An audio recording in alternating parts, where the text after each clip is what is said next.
Hi, everyone. My name is Joanne Borlase, and I'm an evolutionary astrologer. I'm here with Robin and also Sue Hilliard of the EA Zoom room meeting. I'm going to continue my presentation today. This part will be the second one of my apple tree presentation through the phases and aspects in astrology. And my focus, again, it's been to just do something a little different and trying to correlate in physical form how nature and natural laws reflect astrology through the astrological phases and aspects. So I'll be using two planets, Venus and Pluto, which I'll be discussing later on, to show relationship dynamics through the phases and aspects in the second quadrant. And you'll likely notice these phases. Again, they reflect a lot or have a lot in common with the moon phases and the moon's 8 phase cycle. Um, so we've covered the new phase and the crescent phase. And in part two, we're going to go into the first quarter phase and then the gibbous phase. So I'm not an orchardist or a gardener, and definitely no expert in astrology. I'm still this humble student learning, and please forgive me if I've not done enough research. Feel free to express your thoughts, your opinions. I'm totally open. And there won't be any math or calculations here. Again, this is just a very basic overview of the energies, and I'm not going to go through every single aspect either. There's not enough time for that. So this is part two of four through the four quadrants, which also represent the four seasons in nature, and while reflecting upon the apple tree's growth cycle. So let's begin. And I think I discussed this last time, but I just wanted to bring it up. I probably won't bring it up again for part three and part four, but I just wanted to mention once more again that um, the Earth's orbit around the sun, it's not perfect, and the Earth's tilt on its axis and the sun following its ecliptic path. There's just different seasons going on between the north and south hemispheres. And so whether you're in the north or south during summer or winter solstices, these times of year, they're wet temperaments. And it's also along the Cancer Capricorn axis, which is also wet.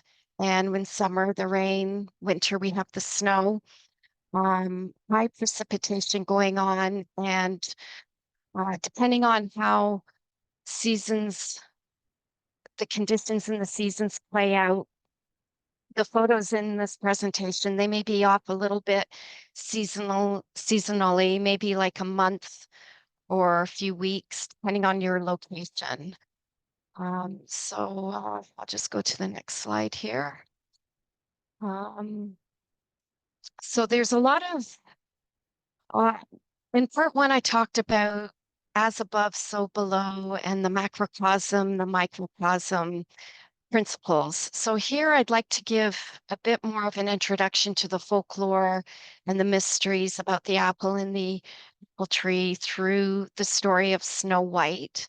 So Snow White, the seeds of and the poison, the death and the rebirth uh, emphasis here, or the archetypes here.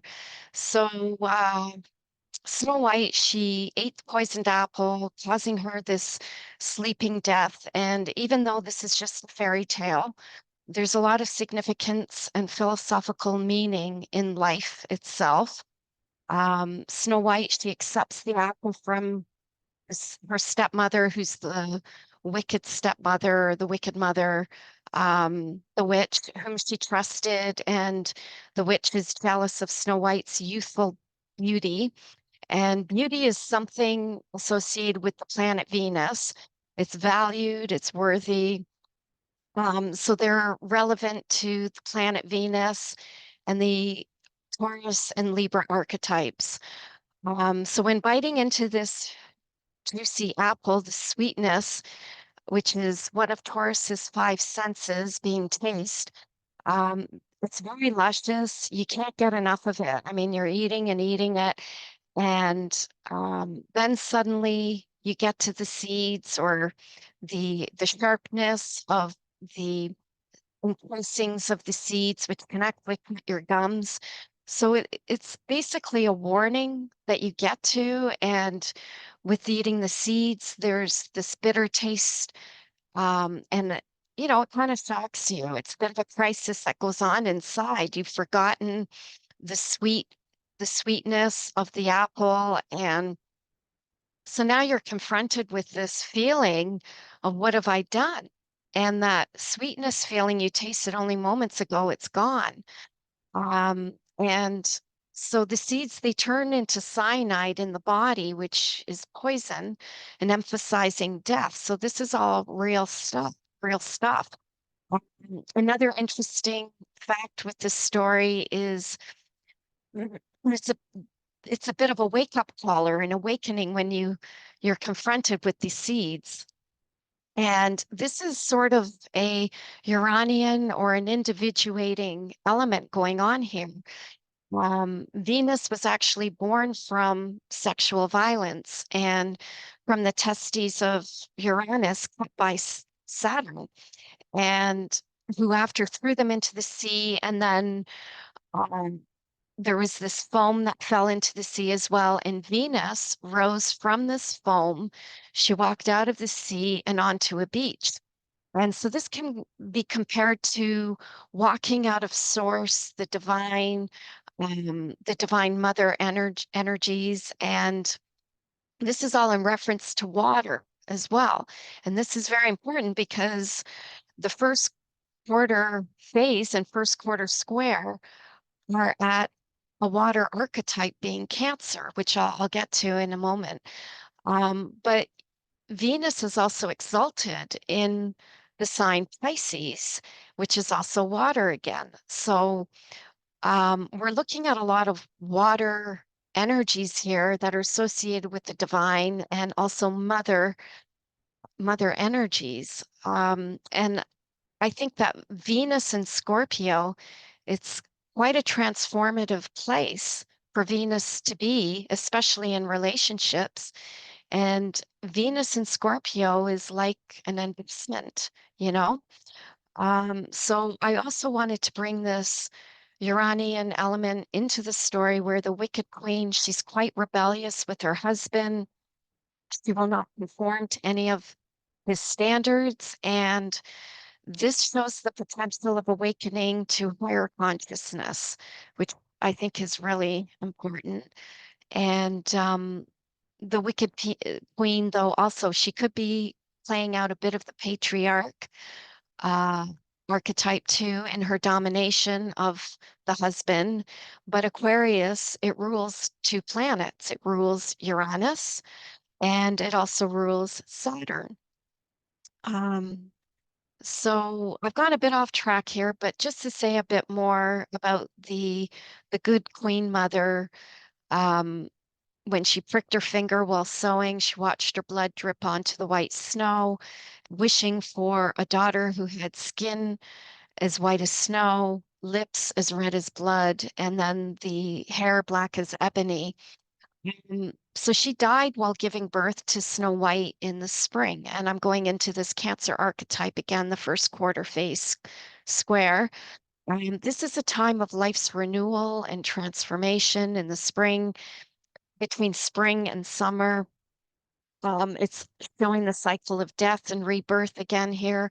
And with the fourth house archetype, this story fits well because we've got Moon and Cancer archetypes playing out in the issues of the fourth house, representing the mother, the maternal parent, and so I've changed my slide here, going to like the fourth house here. the Cancer archetype. We've got um, the first quarter square with the moon showing here, and then the Cancer zodiac sign. And yeah, so we've got a lot of mother-daughter energies playing out at this point. We've got the fourth house with the inner emotional security patterns, the emotional body, which is what we evolve through early childhood, and how our emotional body is being shaped and formed.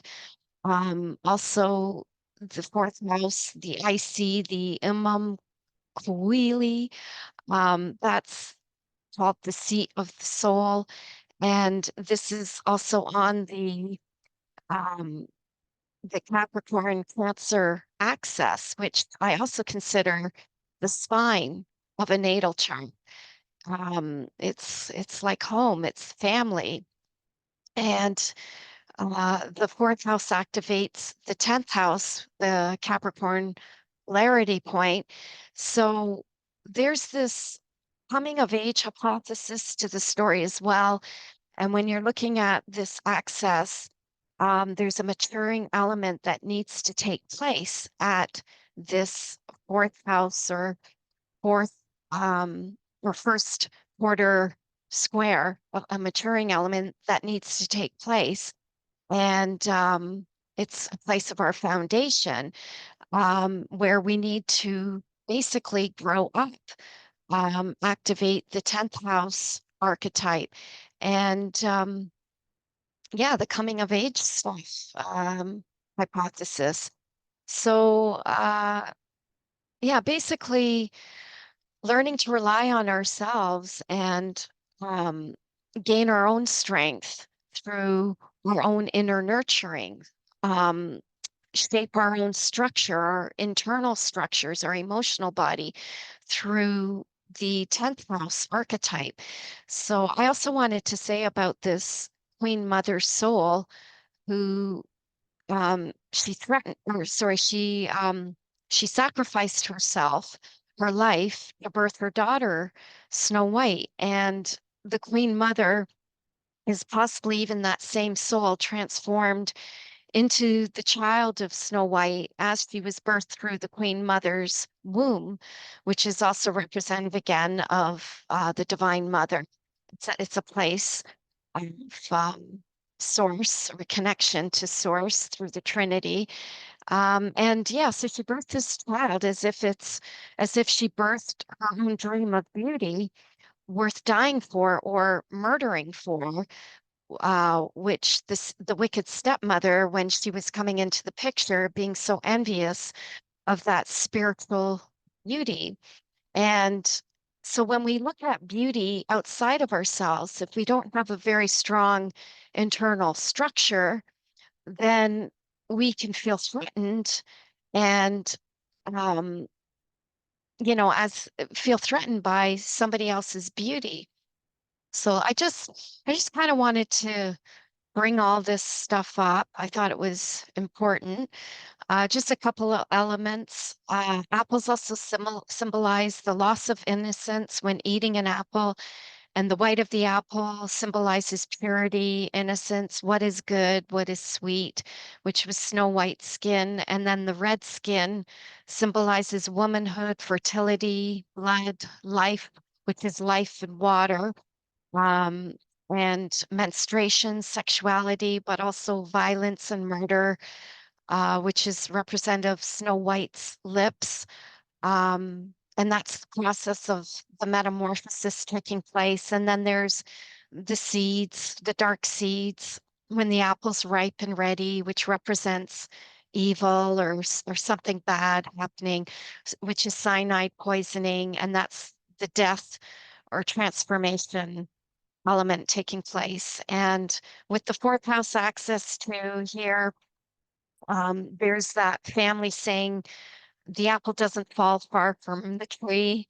And then with the tree of knowledge, the linkage with the apple tree, there's apples are given to teachers or wise people, showing, a learning as like a learning element or a symbol. So I just wanted to also show you this quote here um, that is by Carl Jung. It's just something very heavy to ponder about beauty, and particularly, beautiful woman is a source of terror.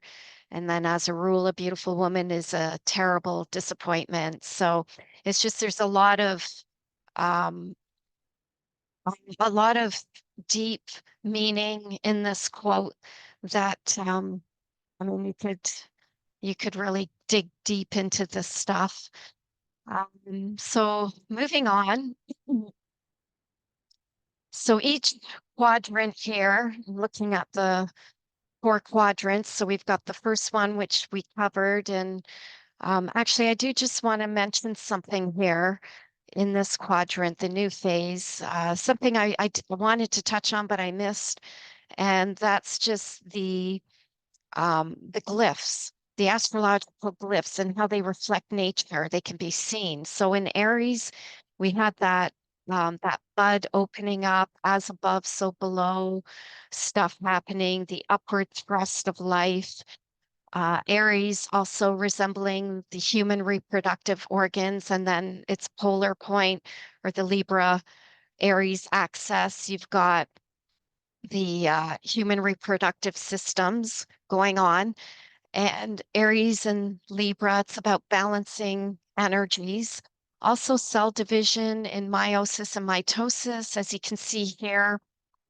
Um, this is like the splitting of the cell division. It's the first part, or one of the first parts of cell division going on. And then the fine point here, the upside down, well, the arrow piercing life, which is inside. Life is coming from within, not outside. And the next one, whoops, the next one is Taurus. So I missed this. We've got the bull, and thank you, Jordan, later on, who mentioned this to me. The bull represents springtime, a time of fertility and renewal of the land. So the bull horns are like, come fertilize me, come get me. So you can see like these little buds just starting to open up, and there's a fragrance coming through to attract the insects for pollination. And then also with Taurus, this is interesting, in the body, we've got the larynx, and which is in the throat. And um, the physical part of the body associated with Taurus is throat. So I thought that was important to show. And then in the Gemini here, we've got the twins, the Roman numeral 2, duplicity, duplication, the duality going on. And then just, in nature, there's always this duplication happening with the human body. We've got duality, two hands, two eyes, two ears. One side is reflecting the other side. We've got left and right side, which, the left hand, the right hand, not everybody is ambidextrous, able to use both. Some are only right dominant or left dominant. And then also showing joined at the head is the spirit, joined at the feet is the matter. So you've got that, as above, so below. And by the way, that is going on in all the signs, as above, so below, that life principle element. It's in all the signs, it's in all of nature. And also Gemini is an androgynous sign, or androgynous energy element. So neither this male or female or feminine, masculine, none of that. It's, androgynous, and dealing with trying to balance yin and yang energies. So I just wanted to go over that. And so we'll go into the second quadrant now, which is the first quarter phase and the gibbous phase. And you can see this time is summertime. It's a very lush time of year. Everything's sparkling and buzzing about. Everything's so colorful. It's very, very deep colors. And in the moon, you can see first quarter phase is 90 degrees. Gibbous phase is at 135 degrees. And so, yeah, the moon cycles, you can see when you go out and watch in the sky where the moon is at. And uh, so let's see here. I'm just catching up in my notes here. I'll go to the next slide. Okay. So we've got the first quarter square, which is an important gateway. It's transitional. And the key word here is conflict and crisis. Cancer is a very, very Cancerian energy. Water is the element, and we're looking at modality of cardinal energy. It's cold and moist, so phlegmatic, and it's yang stimulated by yin energies. So they're going back and forth here. And this is a crisis in action. There's push, this push and pull energy. So push going outward, which is the yang, and then the pulling inward, which is the yin, associated with a crisis. And during this time, it's June, and there's this thing called June drop. And so the push-pull energies with young fruitlets, they can easily loosen, and the apples that are formed early on that cannot be supported by the tree if it's not old enough, um, they naturally fall to the ground. So it needs to be older and a stronger tree to support these apples that are growing. And usually they get pinched off early on, but if they're not, they fall to the ground. The gravity pulls them back down, tries to pull them back into the earth, into the mother womb. So yeah, the bearing of fruit around this time. So the birth of an apple. During this time, it's a very insecure time, and Cancer's highly sensitive. It's very insecure. Again, we're dealing with those with the emotional foundation, the emotional inner securities. And so, with this birth of an apple coming out, there's a separate identity taking place. And this is separate from the rest of the tree. So, you've got a mother energy happening here with the tree, birthing an apple, and then you've got the children. Yeah. So, this is like friction happening. There's a loss of individuality that it had prior when it did not have the apples as it was growing. And if the tree is weak, the fruit may not make it. So it really needs that strong inner structure, thus that Capricorn polarity going on. Sorry, I have to take a drink of water.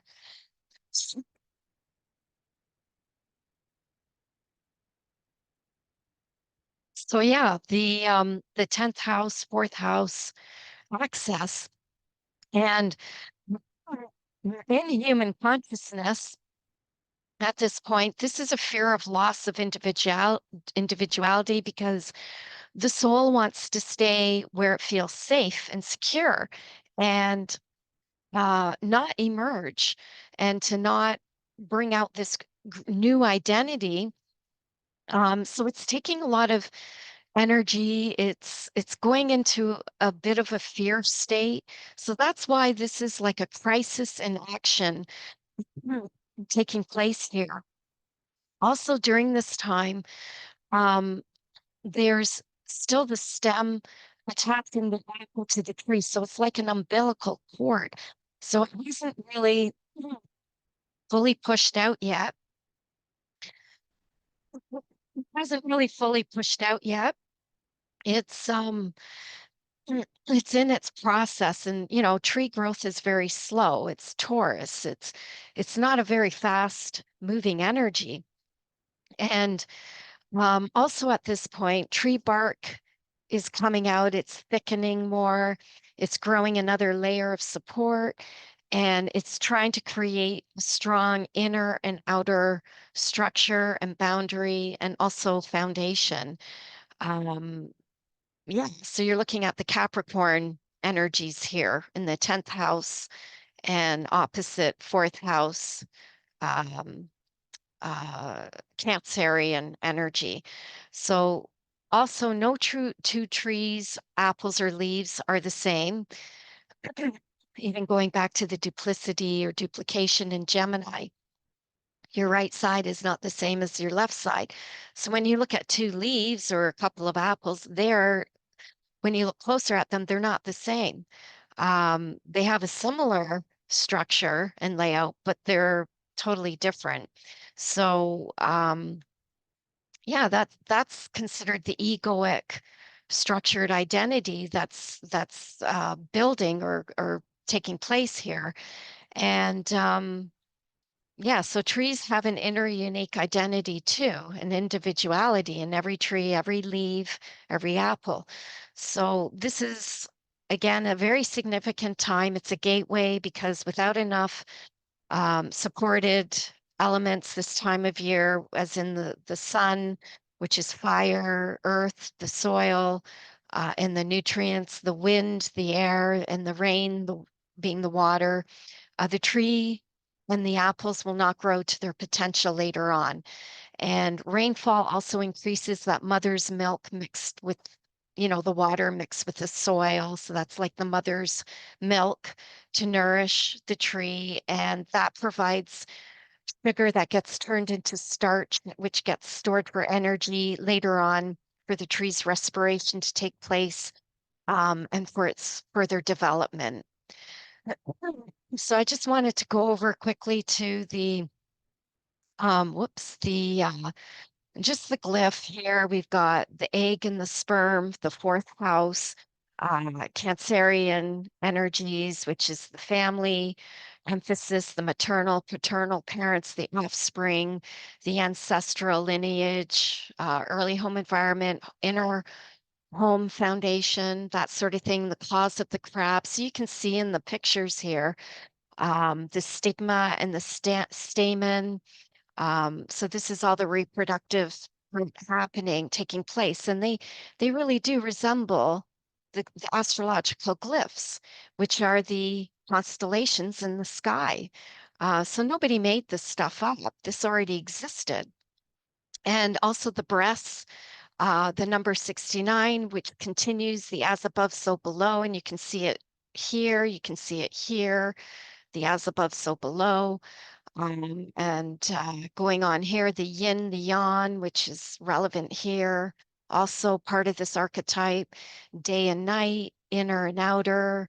And then we also have something called high noon and midnight. So high noon is the midhaven, the top of the chart.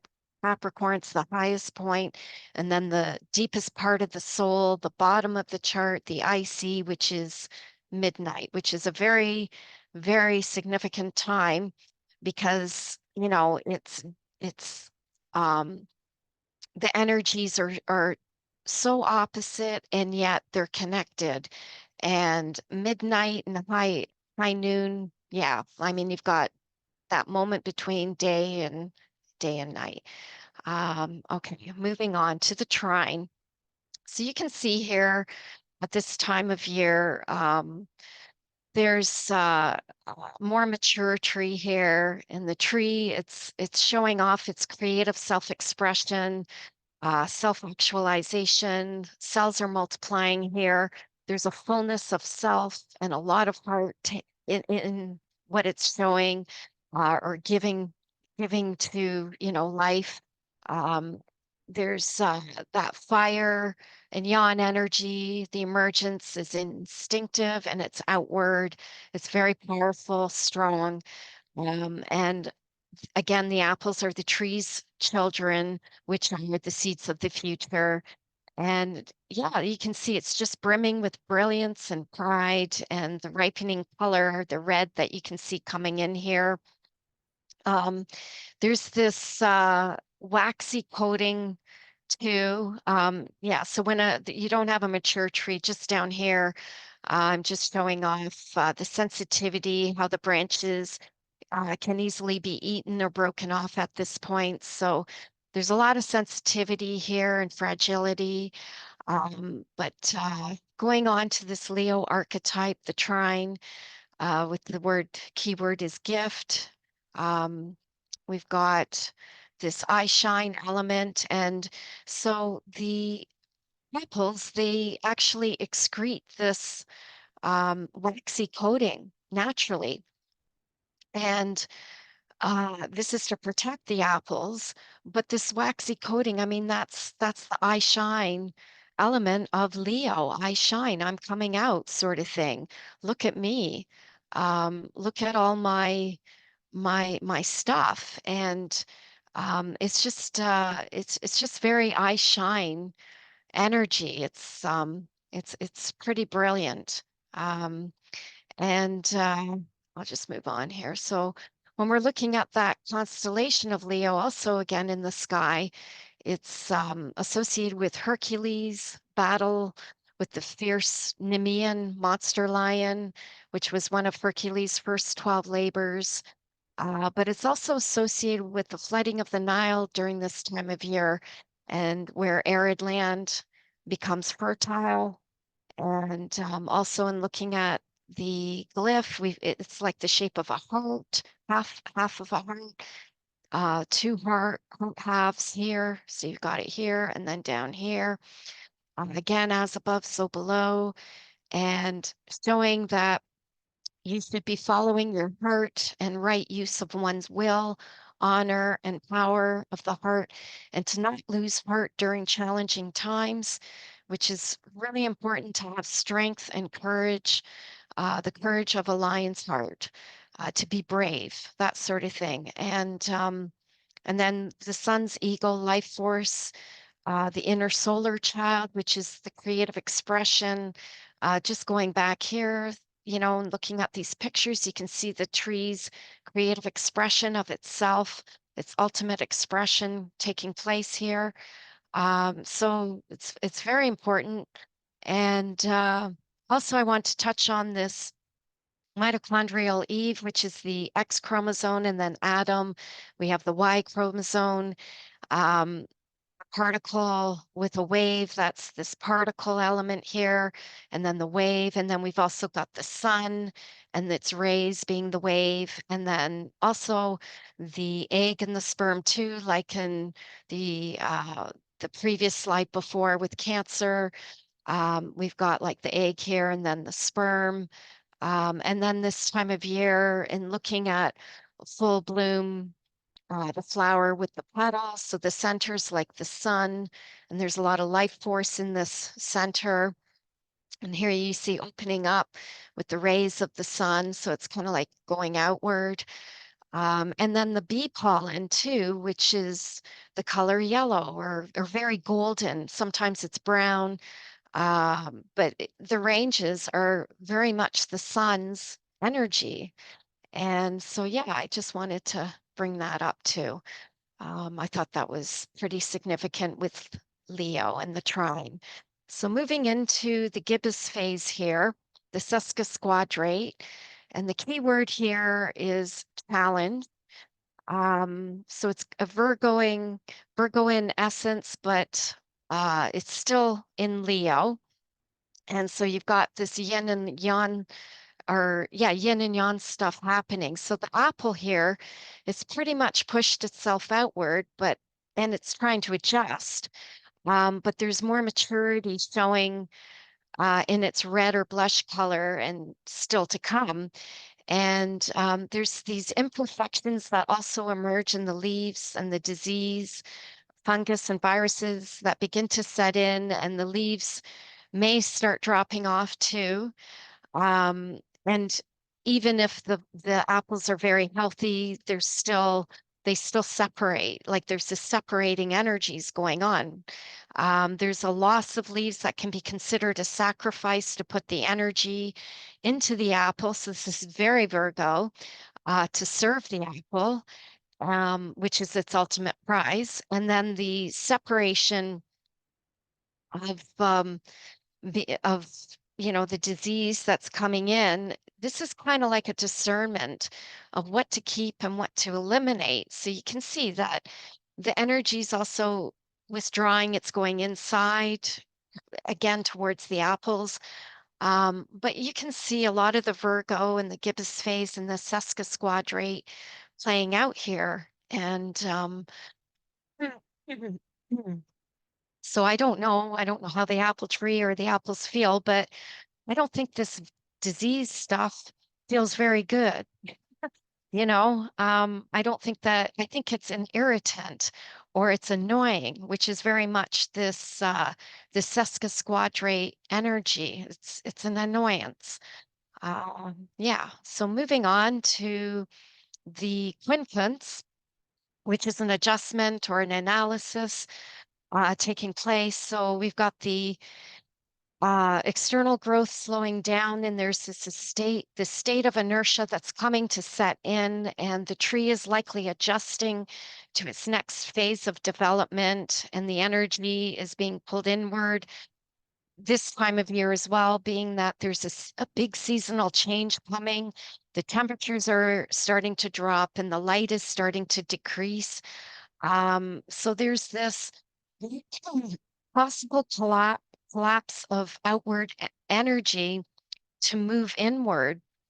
And during this time, there's this hormone also coming in. It's like it's a gas. It's coming in, and a gas is Libra, which we'll get to in part three. But with Virgo, so this gas or hormone's called ethylene, and it's produced by the tree to accelerate the ripening and signaling to drop the apples just before harvest time. So you can see that also the imperfections and flaws that are going on, the leaves are less vibrant, they're beginning to pale. Um, there's the disease is starting to spread, and apples here are strong and resilient, almost ready for harvesting in Libra. And then the stems are also thickening. They're preparing to separate, to dry out and let go, and air, which is Libra, to dry out, um, to eliminate them. And yeah, there's this shedding that's taking place, and to release the apples at the beginning of fall. So we're not in fall yet, even though we might be in the month of September. It's still a time of summer. And yeah, so Virgo's very much also associated to um, having diseases and, infections and that sort of thing that with the energy. So it really does show in nature. So I'm moving on here, just to the glyph. Again, we have the winged angel, the Virgin Maiden, which is representative Isis, and Osiris was her husband. We also have Demeter, Ceres, and Hades with being Pluto. And Virgo and Pisces is where Earth meets heaven, and Virgo is the largest constellation in the zodiac. So it's very, very important. It has a lot of spiritual significance. The constellation Hydra is known as the water snake. And we've got Virgo, which is yin and being an earth sign connected to the plants, and plants are androgynous. And also, we've got the rebirth hypothesis happening here, where just going to my notes. Um, yeah, it's about um, the inside birth going on. It's androgynous again. It's plants reproduce asexually. So this is kind of like bringing up that um, Virgin Mary hypothesis. But what's really being discussed here is this Christ consciousness, self-realization stuff taking place here. It's the ability to see beyond the veil. It's that third eye stuff. It's the pregnant virgin has something to show, but she's kept it hidden. And that's where, you look at, she's kept it hidden, and that's where this of crossing of the legs happens. And the loop. And like the M is also reflective of um, the sexual reproductive organs, sexual organs, and the loop introspection, discernment, right and wrong, and a pulling inward of energy. Um, so, yeah, the Christ consciousness center, the third eye, the self realization, all of that stuff. The concept of parthenogenesis, which is this gestation of something within is being birthed, and um, seeing beyond the veil of life. It's these gifts of heaven that are coming in. So it's very, very significant. I could go on about this. You can see in the glyph in nature as well, within the trees' branches, within the leaves, and also in the root systems of trees, the same kind of winding and crossing within the plants and nature itself. And also digestion here. We've got the digestive tract. So, if you turn this symbol sideways, you've got, yeah, the digestive system of uh, a lot of animals, mammals, humans, even cells, going through a system, some kind of a system. And and Virgo's very much about that digestion. It's taking what it needs and eliminating what it doesn't need. And again, if you reverse this, you've got this like the digestive system. You turn it on the side, you've got this M symbol. So yeah. Um, I'll just move on here. So coming into now the relationship structures with Venus and Pluto, we'll talk about the first quarter phase, which is the crisis in action stuff, which I was just talking about not long ago, and then we'll go into the gibbous phase. So again, with Pluto, this is not an easy ride in a relationship. There's always this intense, mysterious, and very deep penetrating pull that has an eeriness attached to it. It's magnetic and draws people together. There's this unconscious desire to explore and to experience. And usually this is fated energy. It's not, I don't see it as destined. I see it as fate. It's usually karmic, and it's difficult to resist. You lose yourself in it. So basically, whatever you've experienced in the past, it's continuing its process. You're meeting up with people who you've been with in other times and places, whether this life or maybe a recent past life. And so again, this energy is like the ultimate other. When Venus comes into the picture, there's no one else. There's just this desire. I want to merge with this person. I want to become this person. But in reality, there's this mystery, or you can even call it a deception of the divine, or like you're under a spell. And it can eventually lead to betrayal, loss, and abandonment, which are very Scorpio Pluto energies. And this is where the power struggles, the confrontations, limitations, and manipulations. And there's lots to say about this archetype of Pluto Scorpio that go on. And it's just basically a very emotionally intense ride. So, with Venus, though, there's this tendency to put the rosy glasses on, um, and to instead create these codependencies. If I do this for you, then you have to do this for me. There is no lesson.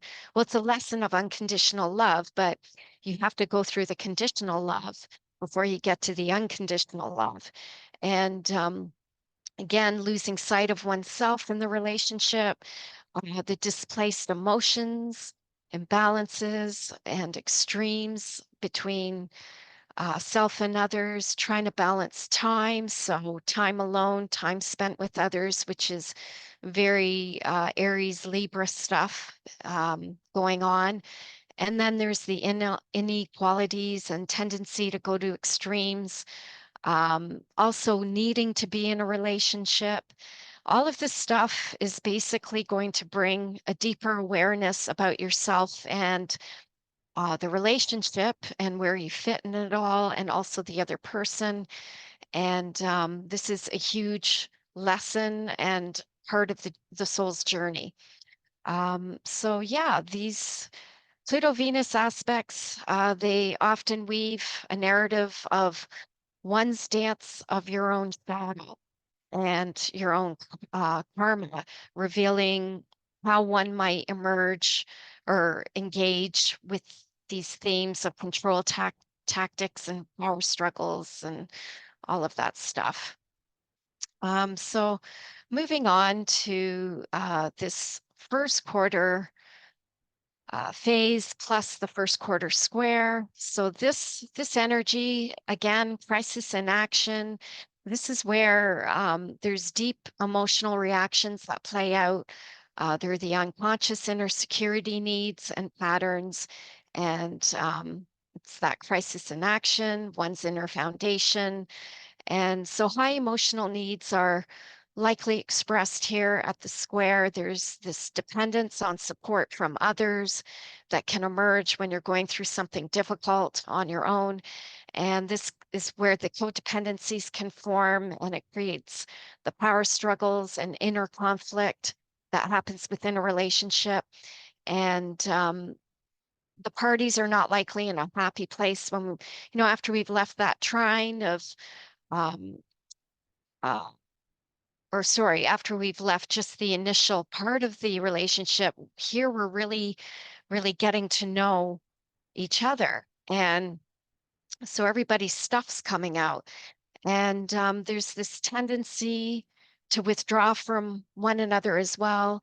There's an inability to support your own emotional security, stand on your own, and the relationship that you're building on codependencies may create the illusion of support, but again, it's not the real structured support that has to come from within.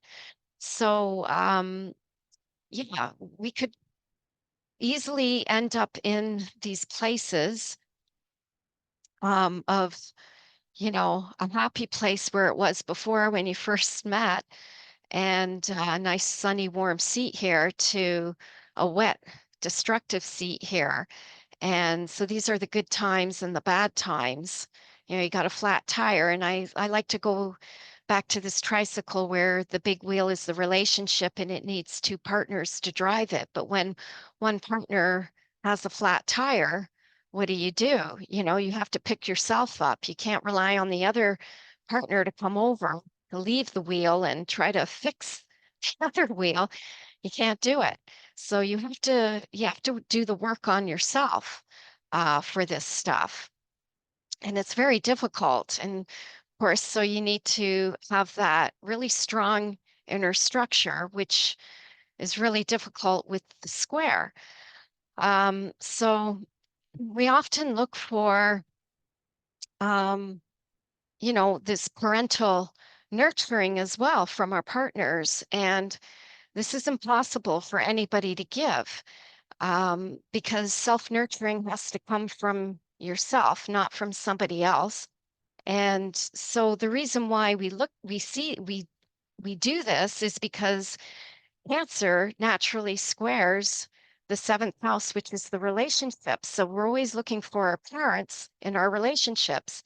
But, you know, if you keep doing that, it's just going to be a very rough ride. It can actually break the relationship apart. It's a square, right? So it's just a very, very difficult time.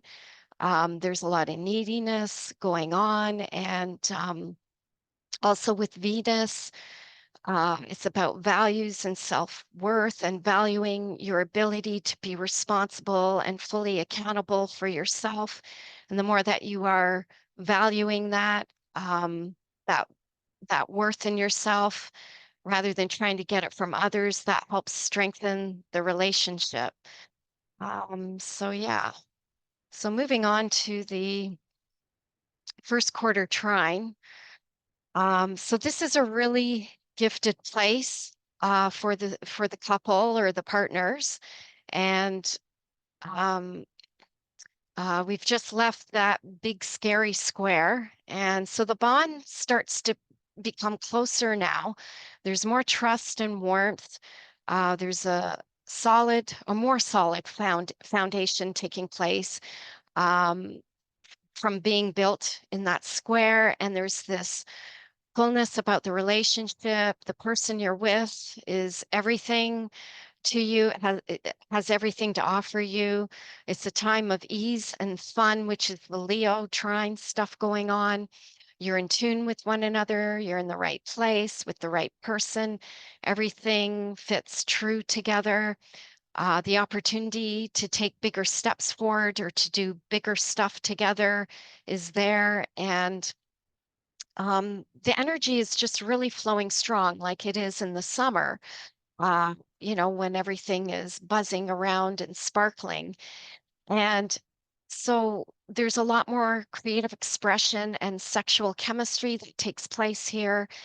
And there's just this feeling of shining to one another. The relationship even has a glow. And it's just a very playful time where there's joy and a lot of deep love and affection. And yeah. Um, so even though that this is a great time, there's still a little bit of friction here because it's only a first quarter trine. There's still some anxiousness and fears that come out as well, and some emotional insecurities. And basically, um, there's a tendency here to put the other person on such a high platform, which is very Leo in the sun, that um, it becomes a distortion. And, you can't fill somebody else's or your own existential void with somebody else's inner light. You have to fill your void with your own inner light. You can't get that from somebody or even the relationship. So again, this first quarter phase is all about inner structure. It's like it ripples, like water, it ripples throughout all the other aspects going on. And the second phase, the gibbous phase. So yeah, you can never fill anybody's inner light. That has to come from you. Yeah, so moving on here, the next critical um, gateway, oops, sorry, is the gibbous phase, which is halfway through the sign Leo. So we've got this sesquisquadrate aspect going on here, and in this phase, there's some self-doubts that can emerge. There's more discernment, discrimination, as well as paranoia and criticisms that often emerge. There's this worrying about the other person, yourself, or the relationship, and a tendency also to either serve each other or the relationship rather than feel like a really valued partner in it. And you may feel like you're sacrificing yourself or the relationship or the other person at times just to hold the relationship together. So there's also this quietness within the relationship that can emerge compared to that outward trine energy that was, yeah, bursting outward with Leo. And in this phase, there's more gaining perspective of what the relationship is to you. And can even feel like there's this collapsing of energy, like the relationship doesn't feel like it did, so many months or years ago or whatever during the trine time. And so there's this inner analysis and adjustment that's going to be taking place. So with the sesquisquadrate, um, it's a very intense but transformative aspect that brings challenge to the relationship. And it's like the square, but not as obvious because all the squares that you go through in life, they're like in your face kind of energy. They're very powerful. You can't ignore them. But the sesquisquadrate is just something like you want to ignore or procrastinate with. Um, and these can be the idiosyncrasies in a relationship, the things that are annoying. They're there, you ignore them, but they annoy the hell out of you. And this is like the Felix and the Oscar stuff in a relationship, where you've got somebody who's just a complete slob, who's comfortable in a mess, and then you've got the other person who's always picking up after the person who's the slob. This is just an example. The neat freak who's, cleaning all the dust bunnies that are accumulating, separating the dirty and clean laundry, doing the dishes. And this can create a lot of friction. There's a stubbornness in this energy too, which comes from people's habits of just who they are. And um, hmm, so you're going from that perfection state in that first quarter trine to now this gibbous phase where there's this collapsing of that big fullness of energy you had not long ago. And it's like, oh, this isn't good. I don't like this stuff. And basically there's changes starting, and something new is coming in, and it can create arguments and just not wanting to change. And this is where doubts can come in, and that not good enough for you, I'm not good enough, uh uh yeah, not good enough for you, or you're not good enough for me. And the power struggles that come to surface, there could be ultimatums, threats, or do or die. If you don't do this, then I'm going to do this, and or I'm not doing that. And it's just a lot more challenges and confrontations, creating limitations within the relationship. And but all what this stuff is basically the Virgo stuff, trying to separate the stuff that's working and the stuff that's not working. And so it's not a deal breaker. It's not that the relationship's done. It's just that there's this need to assess and further define the relationship, further analyze it, and yeah, to just try to clean it up a little bit. Like, well, sometimes you'll have to do the picking up after, and then other times the other person is going to have to put up with that, the neatness, and is going to have to, it's basically coming to terms or compromising, and again trying to purify it, purge the stuff that's just not any good anymore. And then so lastly, we've got this inconjunct or quincunx. And sorry, it's right here, this little symbol aspect here. It looks like a picnic table, which is not really a picnic. Um, so this is a time of where a relationship is going through an adjustment. And again, fears come up. There's a lot of nervousness, restlessness, and anxiety, or feelings of disappointment in the relationship or the other person, and feelings also of being persecuted by somebody.